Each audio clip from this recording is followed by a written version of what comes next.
Good afternoon to everyone. I am thrilled to welcome all of you to the 2017 Better Together Luncheon for the Family Partnership. Thank you. Thank you. My name is Tommy Hillman. I am a proud board member of the Family Partnership, and I am also the chair of the Advancement Committee.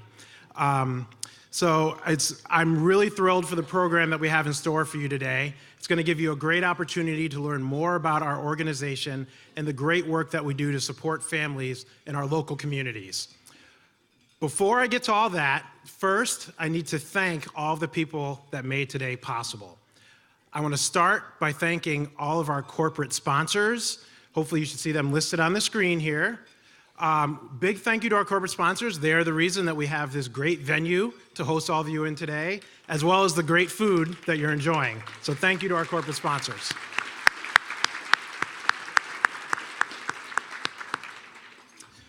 Secondly, I want to make sure to say thank you to all of our table hosts. So many of you that were here today were invited by table hosts that helped us coordinate, get invitations out, and bring you all together to give you an opportunity to hear the story of our organization and to give us a chance to tell our story to you. So I want to say thank you to all of our table hosts, again, who made today possible.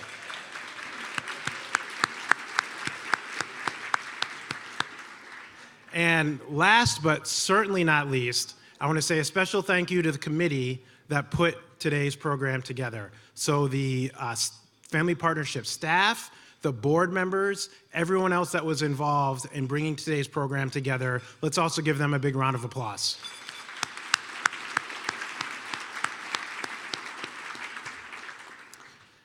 So I mentioned I'm a board member of the Family Partnership. I joined the board about 7 years ago. And when I joined, I really did it. Initially, I was just honestly looking for a way to help serve my community. And I thought some of the skills I picked up in the business world and some other things, serving on a board would be a great way to do that.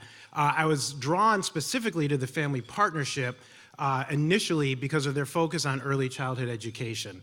I'm a firm believer that in order to build strong communities where families can thrive, it really all starts with the children and making sure that all children have access to opportunities, educational and otherwise, in order to help that community grow. I consider myself a very lucky individual in that I had two parents that were very focused on making sure that I had access and opportunities to get an education.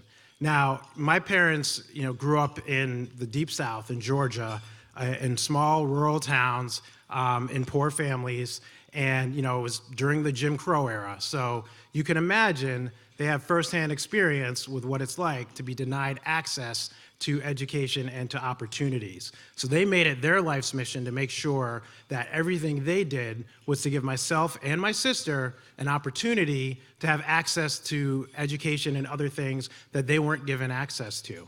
But on top of that, they also stayed on top of me to make sure that I kept my grades up, that I was disciplined about my schoolwork, and I put my best effort forward. My parents were old school, so, when they said keep your grades up, you kept your grades up.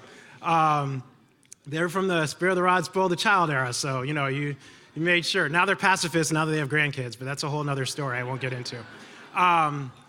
But in all seriousness, I owe everything I've achieved up to this point and everything I am today, I owe in large part to them and the sacrifices they made. So I say that I'm lucky because I recognize that there are so many children within our communities that don't have that type of family structure or support or circumstances where they're able to get access to those things. So that's what's so great to me about the Family Partnership.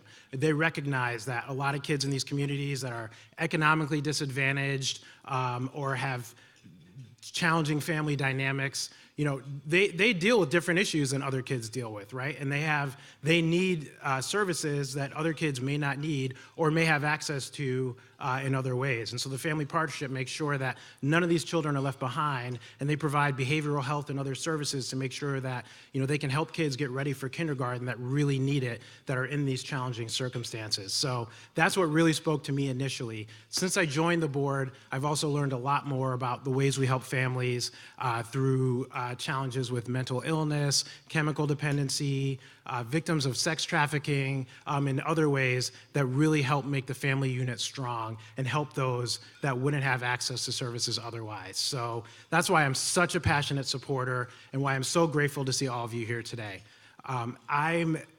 It's really, the theme of today's luncheon is Better Together, and the reason that's our theme is because none of the things that the Family Partnership accomplishes is possible without all the people in this room and all the other supporters that we have. So again, I want to say thank you, enjoy your lunch, and we will start the full program in a few moments. Thank you.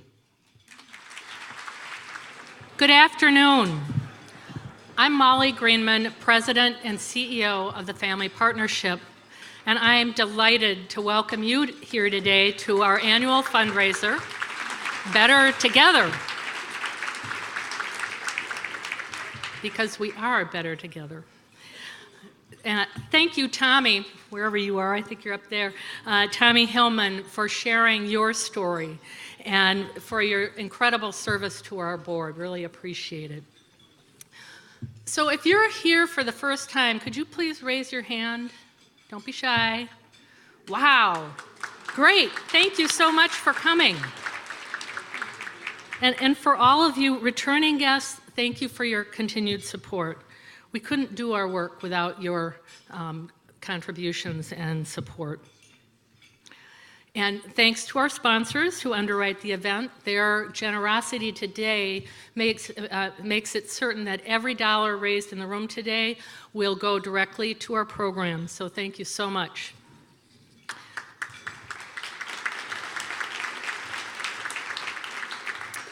And I add my thanks to our table hosts. We could not put this lunch together without you, as well as our volunteers. And today, I just want to give a particular shout out to Marcia Novak, who has been our stage manager exceptional for many, many years. So thank you.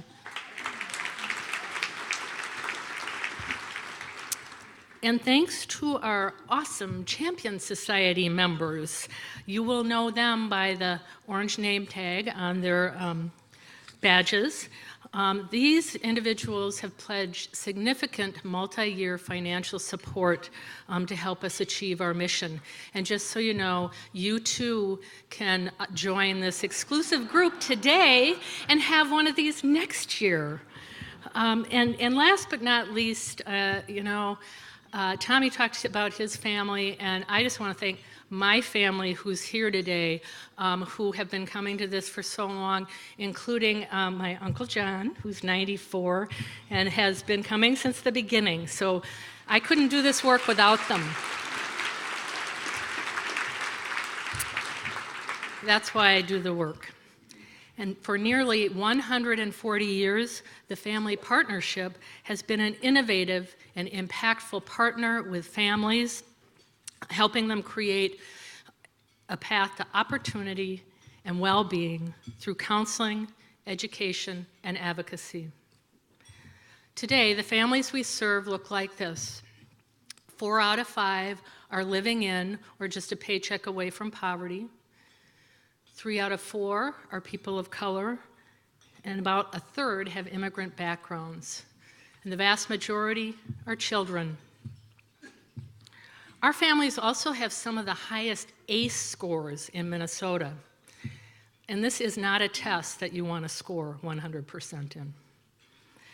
The Kaiser Permanente ACE survey measures exposure to, in the first 18 years of life, to things like abuse, neglect, household dysfunction, and the consequences of poverty. Exposure to ACEs can have negative multi-generational effects on health and well-being. Why? Well, ACEs create toxic stress and trauma and actually interrupt healthy brain development. When is this most critical? In the first, earliest years of life. And without intervention, the child who experiences ACEs is likely to become the parent who perpetuates them. And from generation to generation, the disparities persist. Take Jackie, a client in Pride, our anti-sex trafficking program. Jackie began trading sex at 13. She shared with us that her own mother, who has a high ACE score and also began trading sex as a child, would say to her, "You go get yours how I got mine." Imagine. Now Jackie has her own children, and thanks to our support and education, she's determined to do things differently. So what is the family partnership doing about ACEs, toxic stress, and trauma? Frankly, we've been working on adverse childhood experiences before they were called adverse childhood experiences and ACEs. Today, we focus on combating ACEs and interrupting two-generational poverty through early education and care, parent development and engagement, mental health services, and advocacy and support to end sex trafficking. We recently offered the ACE survey to women in our Healthy Start program, which supports pregnant women who have high psychosocial risk factors such as depression, anxiety, PTSD, compounded by persistent poverty. After learning about her own ACE score, one of the moms looked over at her 2-year-old and then considered her unborn child and asked, "How can I reduce the impact of ACEs on my child and make sure that my baby never experiences them?" And that's why our early childhood education programs serve children from birth to 5 years, and why we work closely with the parents, helping them understand what their kids need for support, at the same time as helping them understand the impact of ACEs and trauma and recover from their own trauma. That's why we bring our considerable expertise in mental health into the classroom and into homes where the impact of trauma is pervasive. That's why we offer individualized developmental screening, as well as speech, occupational, and physical therapy to make sure that we overcome developmental delays that prevent our preschoolers from being kindergarten ready.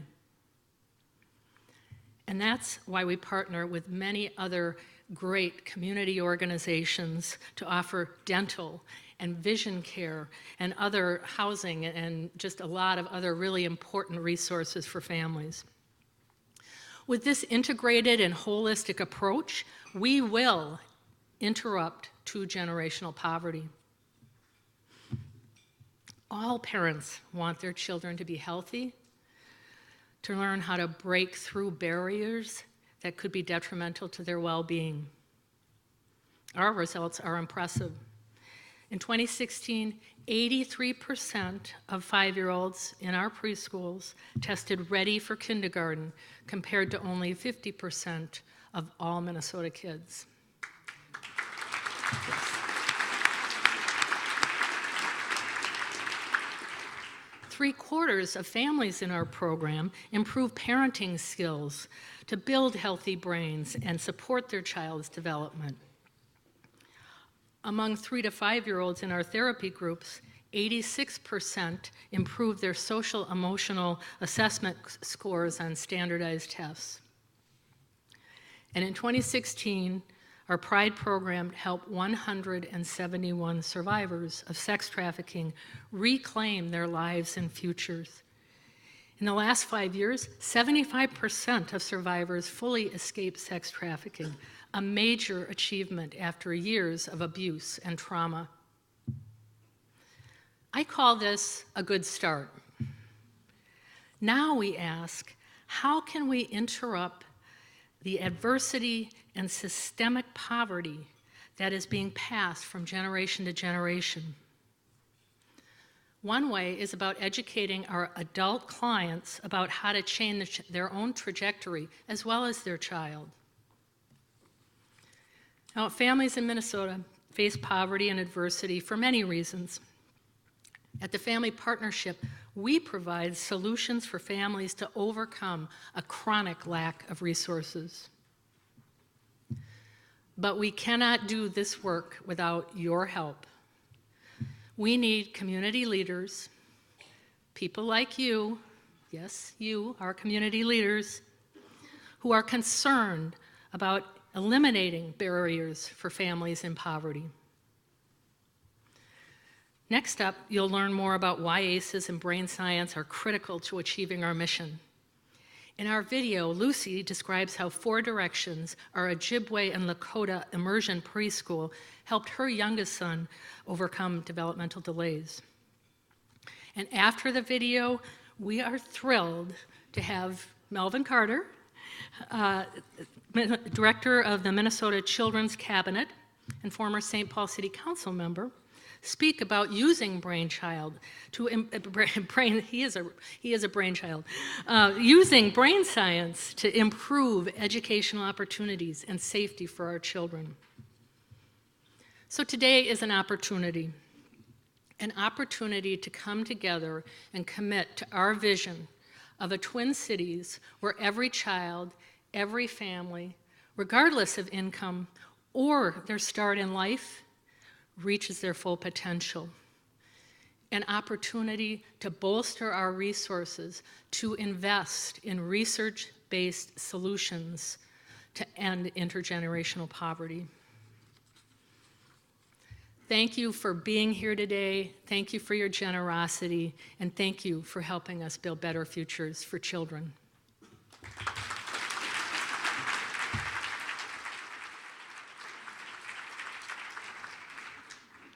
Good afternoon, and thank you so much for being here today. This is a phenomenal organization that's doing important work in our community. And so when we're here today to acknowledge, but please do more than acknowledge, please invest in this organization and in the work that this organization does. And far more importantly than this organization, in those families and children that the organization serves. I'm Melvin Carter, and I serve as Executive Director of the Minnesota Children's Cabinet. I work alongside Governor Mark Dayton on behalf of children and families. I lead an interagency effort that primarily consists of our state's education, health, and human services agencies with the general premise that we can do more with and for children and families across our state working together than we can do working separately. I'm really proud to work with a governor who understands the importance of young children. This is built on about 20 years of science and research, and I like to say about 1,000 years of human experience that says, when we think about brain science and when we think about how children develop, the stakes are more important than we ever really understood. When we talk about ACEs, those adverse childhood experiences, when we talk about the toxic stress that children experience in early childhood, we used to think that those things probably influence the way they think about the world and the way they approach things for the rest of their life. What we've learned through brain science and brain development research is those experiences literally shape the architecture and chemistry of their brain for the rest of their lives, right? When we're young, you may have seen these pictures and drawings of young brains. When we're young, our brains have those synapses firing and more connections than any of us have right now. And our brain is a learning organism, so it's constantly trying to figure out which of these synapses do I need to strengthen, and which of these am I not using? Can I let go? Can I pair is the process. It's called pairing, right? Which of these can I let go of so I can strengthen the ones that I'm using? And so when children grow up homeless and when children grow up feeling unloved and insecure environments, it informs their brain which synapses to strengthen and which synapses to let go. That's scary. We've also learned through a lot of research coming out of Minnesota that we as a community can make no greater investments. So sorry to you financial planners in the room. We as a community can make no financial investments that yield a greater return than investing in our young children. That's critical to know. I come to this work from a local community. From St. Paul, I was a city council member representing St. Paul's, Frogtown, and Summit University areas, some of our most challenged and diverse communities in St. Paul. I remember when I was running for office, and we talk a lot about the disparities that Minnesota faces. In all of the areas we're very proud of as a state. We're proud to be a homeowner state. We're proud to be a state of wealth and low unemployment. We're proud to be a state of high educational outcomes. And in all of those areas, we also lead the country in disparities. I remember thinking and saying when I was running for city council the first time as a young, idealistic 26-year-old guy running for office, I love Minnesota. I just want more of it in my neighborhood.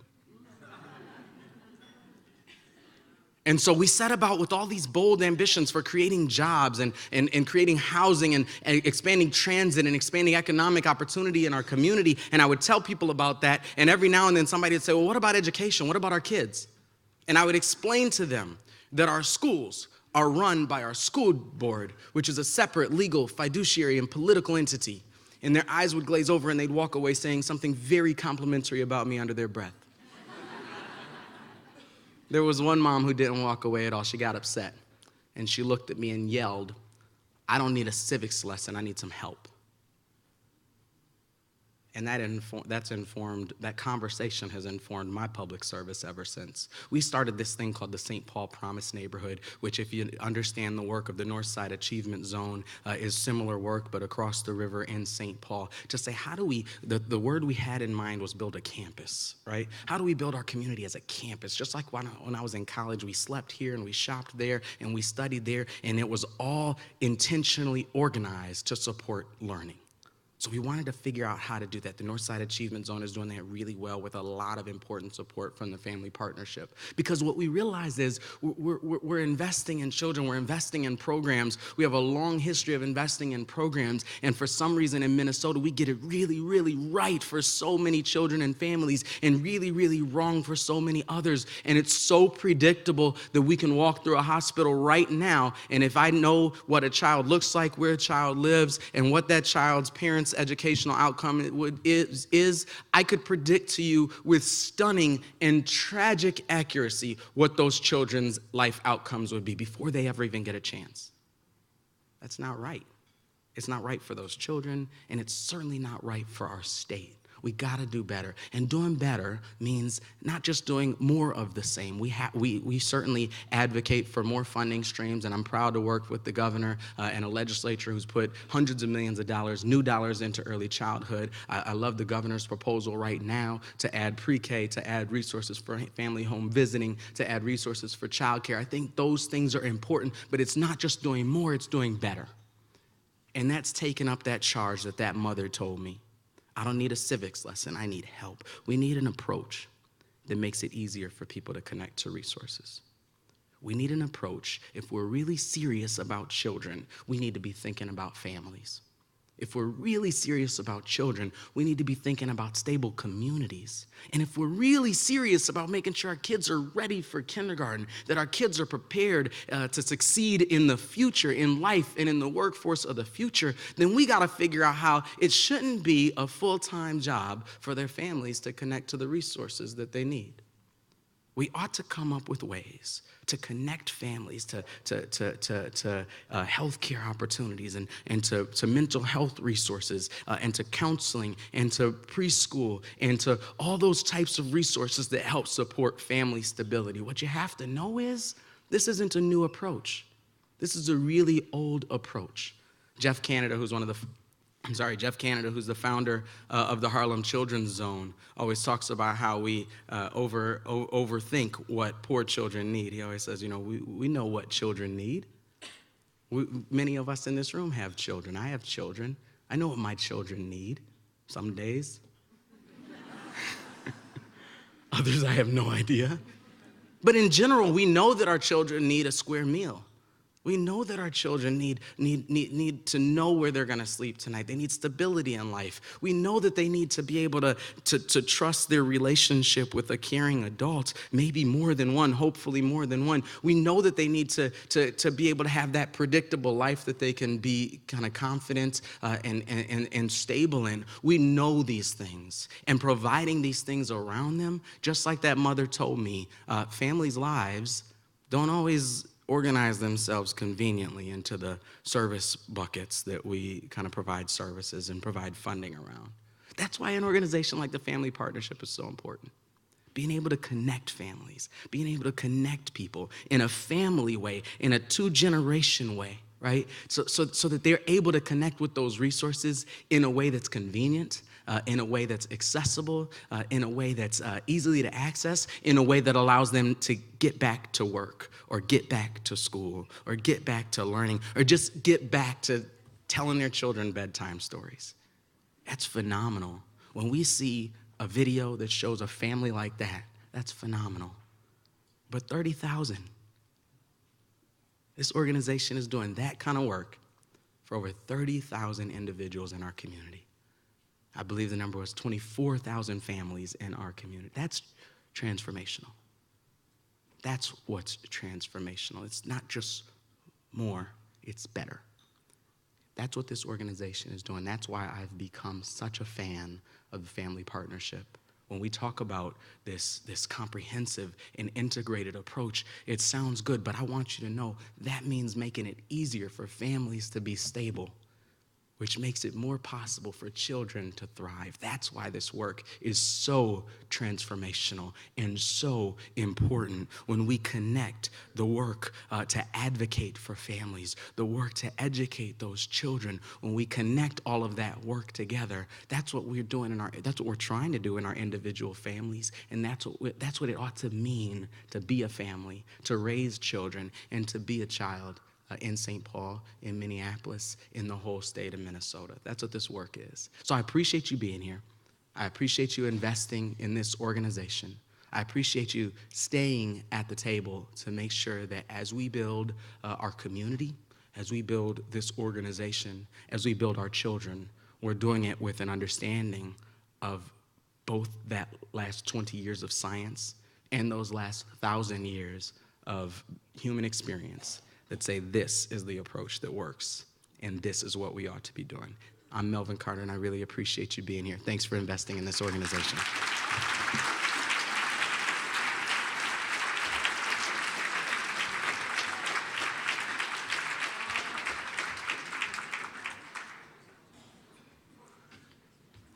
Wow, that's all I can say. Wow, thank you, Melvin, for that inspired talk, and I feel inspired. If you don't feel inspired by that, something's going on. But thank you for reminding us of how important education is to the path to success for both our children and our communities. So if there was two things I was looking forward to today, one was hearing from Melvin, and he over-delivered on that. And the next is what's coming up now, which is we're going to hear from some of the children in there's going to be a performance for some of the children in our music therapy program. I know the awes are already starting. I'm feeling them too. So let's give them a big round of applause and welcome them up to the stage.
everybody.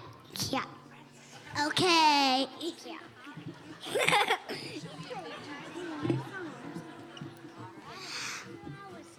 Goodbye. Goodbye. Goodbye. Goodbye. Goodbye. Goodbye. See you later. We have fun. Goodbye. See you later. Music is on. Bye. Goodbye. Goodbye. Goodbye. Goodbye. Goodbye. Goodbye. Goodbye. Bye. Goodbye. Goodbye. Goodbye. Okay. Goodbye. Goodbye. Goodbye. Goodbye.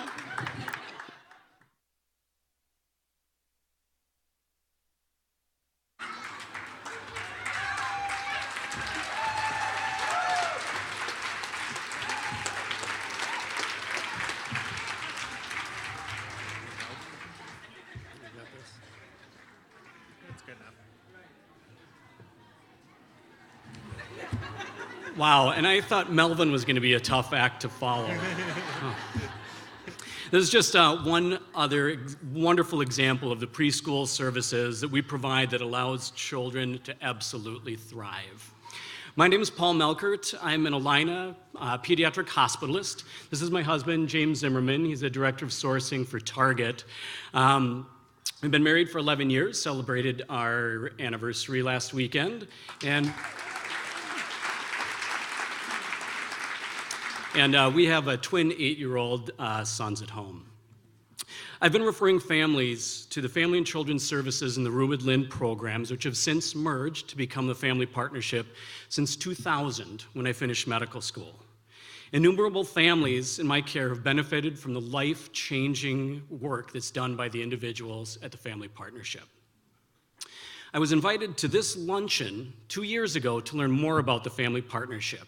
And since that time, I've become a board member. I'm on 3 different committees, all of which are committed to building strong families, vital communities, and better futures for children. Together, we have become champion donors in order to participate in the financial sustainability of this important organization.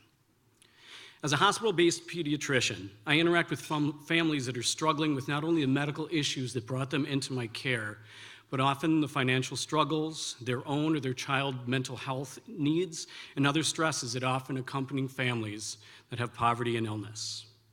There's some days that up to 100% of the patients that I interact with are affected by mental health, either that of my patient, the parents, or all of them.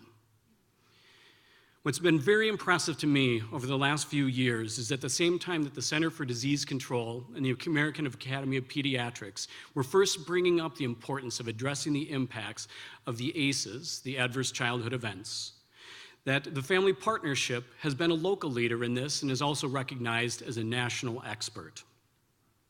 The knowledge and insight that I've gained from my work with the Family Partnership impacts the assessment and the care that I provide for my children and families. This understanding has made me a better doctor for the patients that I care for. The Family Partnership provides more than just hope for these families. They provide tools and skills for those that are most vulnerable in our community. In my daily work with children, the Family Partnership continues to address the needs that are most often lacking in the patients that I serve. We are proud to be sustaining supporters of the work that the Family Partnership does to improve the access to counseling and mental health needs, early childhood education, providing also child care and transportation, as well as at the legislative level affecting a larger change of advocacy. We are so grateful for so many of the people that are in this room that have been sustaining and loyal supporters of this tremendous organization. Thank you. Without the support of all of you, there is no way we could continue to do the important work that the Family Partnership does.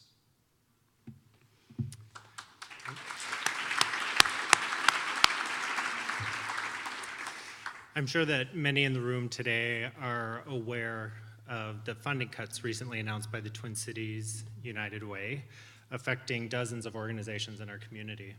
For the family partnership, these cuts amount to an unexpected $350,000, creating a significant gap.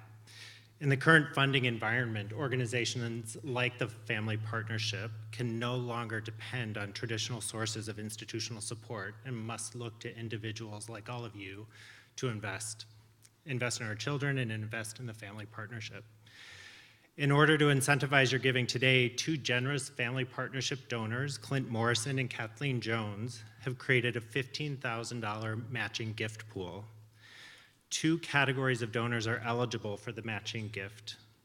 Individuals who make their very first donation to the Family Partnership today, and current Family Partnership donors who increase their gift amount from last year. Please consider becoming a donor today or increasing your commitment to our organization. Now more than ever, we truly need your support.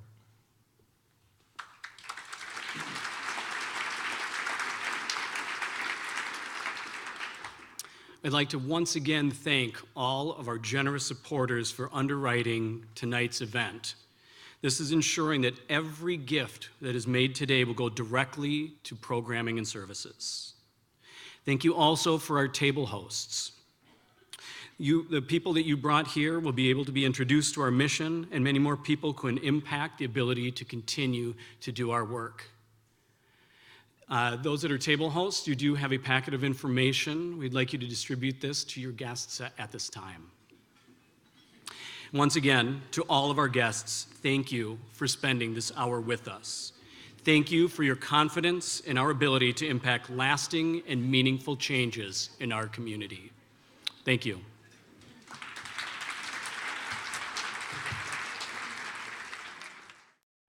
We're going to wave as the preschoolers instructed us to do. Yes. But I do not want to interrupt the hand that you are using to sign your checks for the investment. Wow. Thank you, James and Paul. Thank you to our wonderful preschoolers and for everyone who was on the program today. Most importantly, thank each and every one of you who joined us today and for investing in the Family Partnership.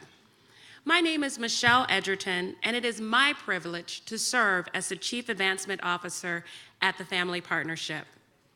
I hope you were encouraged and inspired by the program today. And most importantly, you leave here today knowing that you are an integral part of our family and that we are better together. Today, I am excited to invite you, your friends, and your colleagues to join us for the Family Bus Tour. The dates, cute, are on the slide, and as the little preschooler said, your friends are my friends, and my friends are your friends. The more we get together, the happier we will be. So we hope to see you at the tour. It's an awesome opportunity to see some of our work in action. We will take you through our South Minneapolis locations. We'll start at Lake Street, then we'll travel over to Four Directions Family Center, and then we're gonna drive by the future headquarters for the Family Partnership, our Building for Better Future site on Lake in Bloomington. Again, thank you for joining us today. I look forward to seeing you all again soon.